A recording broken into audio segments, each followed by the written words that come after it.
আসসালামু আলাইকুম, আশা করি সবাই ভালো আছেন। আজকে আমি নিয়ে এসেছি নেসলে নিডো 3+। এটা হচ্ছে গ্রোয়িং আপ মিল্ক পাউডার।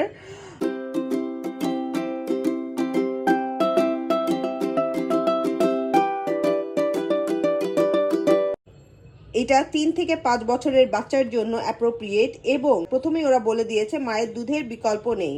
3 থেকে 5 বছরের বাচ্চারা তো ইউজুয়ালি মায়ের দুধ খায় না, সো ওদের জন্য এটা একদমই অ্যাপ্রোপ্রিয়েট।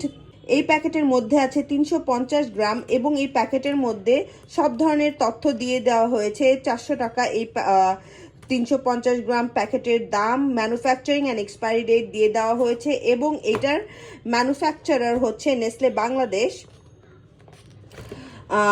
ওকে, এখন এইটার মধ্যে বলে দেওয়া হয়েছে সব ধরনের নিউট্রিশন ভ্যালিউসগুলো বলে দেওয়া হয়েছে, যেরকম এটার মধ্যে আছে ফ্যাট, কার্বোহাইড্রেট, তারপরে ভিটামিনস আছে, vitamins A, D, C, B1, B2 এবং অন্যান্য ক্যালসিয়ামও আছে। সো যেসব বাচ্চাদের একটু পুষ্টির অভাব আছে তাদের জন্য এইটা খুবই হেল্পফুল হবে। সব ধরনের ভিটামিনস, কার্বোহাইড্রেট, প্রোটিন যেহেতু এই পাউডারের মধ্যে আছে, সো সাপ্লিমেন্ট হিসাবে আমরা এটাকে ইউজ করতে পারি। আরেকটা জিনিস বারবার বলেছে যে যেই কন্টেইনারে আমরা এই দুধটাকে বানাবো, যেরকম একটা ফিডারের মধ্যে যদি আমরা বানাই, তাহলে ফিডারটা যেন তার আগে ভালোভাবে ক্লিন করে এবং ফুটিয়ে নেওয়া হয়, সো দ্যাট ভিতরে যাতে কোনো ময়লা না থাকে। আচ্ছা, আর এখানে প্রিপারেশন অ্যান্ড স্টোরেজের কথা বলে দেওয়া হয়েছে এবং বলেছে যে এই প্যাকেট ওপেন করার 3 সপ্তাহের মধ্যে আমাদেরকে ইউজ করতে হবে। 3 সপ্তাহ পরে আর এটাকে ইউজ করা যাবে না। প্রত্যেক 30 ml এর মধ্যে আপনারা 1 স্কুপ করে মিল্ক পাউডার দিবেন। আর বাচ্চার যতটুক চাহিদা তার থেকে বেশি দেওয়ার প্রয়োজন নেই।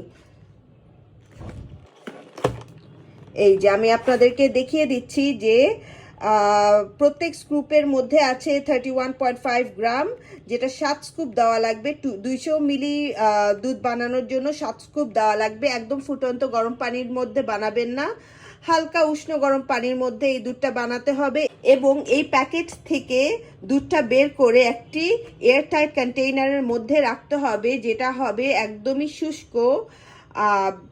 শুষ্ক এবং ভিতরে যাতে কোনো এয়ার না ঢুকলে দুধটা নষ্ট হয়ে যাবে। সো এয়ার টাইট কন্টেইনারের মধ্যে আপনারা অবশ্যই দুধটাকে সংরক্ষণ করবেন। বাচ্চাদের যতবার আপনারা তো বুঝতেই পারবেন যে বাচ্চাদের দুধের চাহিদাটা কতটুক, ওই অনুযায়ী প্রত্যেকবার বানাবেন। 1 স্কুপ পাউডার প্রত্যেক 30 ml পানির মধ্যে দিবেন, একদম ফুটন্ত গরম পানি না, নর্মাল উষ্ণ গরম পানির মধ্যে দিবেন। আমি আরেকটা ভিডিও খুব শীঘ্রই আপলোড করব, যেটার মধ্যে আমি নিডো 3+ গ্রোয়িং আপ মিল্ক পাউডারের রিভিউটা দিব, যাতে আপনারা বুঝতে পারেন যে এই পাউডারটা কেমন হবে। নেসলে খুবই একটা ভালো কোম্পানি এবং নেসলের নিডোটা খুবই জনপ্রিয় একটি ব্র্যান্ড। সো আপনারা এটাকে ইউজ করে আমাকে আপনাদের রিভিউটা শেয়ার করতে পারেন, যাতে আমি বুঝতে পারি পাউডারটা অন্যদেরকে কেমন স্যুট করছে। এটা কোনো প্রমোশনাল ভিডিও না, এটা আমি নিজের জন্যই তৈরি করেছি। আশা করি আমার ভিডিও ভালো লেগেছে। ভালো লেগে থাকলে please like and subscribe to my channel and don't forget to press the bell icon. Thank you very much. Bye by.